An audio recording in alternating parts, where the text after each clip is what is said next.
بسم اللہ الرحمن الرحیم اللہم صلی علی. ایک دفعہ سورہ فاتحہ 3 دفعہ کل شریف آپ پڑھیں. ہمارے کل ایک بہت بڑے عظیم عالم دین پورے ملک و ملت کے، اور یوں سمجھ لیں کہ اسلام کے ایسے خدمت گزار کہ انہوں نے امت کی وحدت کے اوپر بڑا کام کیا، بہت بڑا کام کیا. حضرت علامہ مولانا سعید احمد اسد صاحب پروفیسر بھی تھے اور بہت عظیم شخصیت تھے فیصل آباد میں. اور ان کے والد گرامی اتنے عظیم آدمی تھے، مفتی محمد امین صاحب.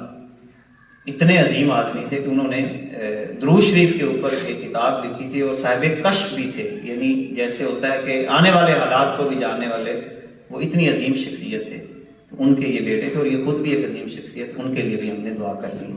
بسم اللہ الرحمن الرحیم الحمدللہ رب العالمین الرحمن الرحیم صراط الذین قل واللہ احد اللہ الصمد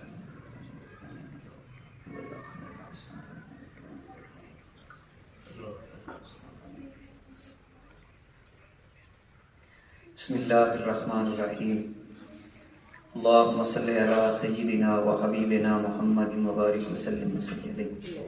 اے پیارے اللہ کریم، جو کچھ پڑھا گیا، جو کچھ سنا گیا، قرآن مقدس کی تفسیر ہوئی، اس کا ثواب حضور علیہ الصلوۃ والسلام کے توسل سے حضرت علامہ مولانا سعید احمد اسد رحمۃ اللہ تعالیٰ علیہ کی روح پاک کو پیش کرتے ہیں. قبول فرما.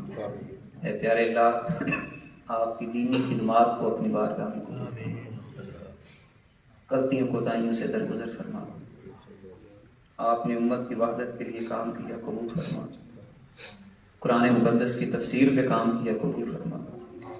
کتنے لوگوں کے دلوں کو حق کی طرف موڑا. اے پیارے اللہ، ان کی ان کاوشوں کو، محنتوں کو قبول فرما. ان کے صدقے ہمارے حال پہ بھی رحم فرما. اے اللہ، ان کے صدقے ہمارے حال پہ رحم فرما. اے پیارے اللہ، ان بزرگوں کی روحانی توجہات نصیب فرما. اے پیارے اللہ، اے پیارے اللہ کریم، ہمارے جتنے اعزاء اقربا ایمان کی حالت میں اس دنیا میں چلے گئے، سب کی قبروں پر اپنی رحمتوں کا نزول فرما. قرآن مقدس کا نور عطا فرما. ساحل یا الہی کل صابن بحرمت سید الابرار صلی اللہ تعالی علی حبیبہ و آلہ و اصحابہ اجمعین.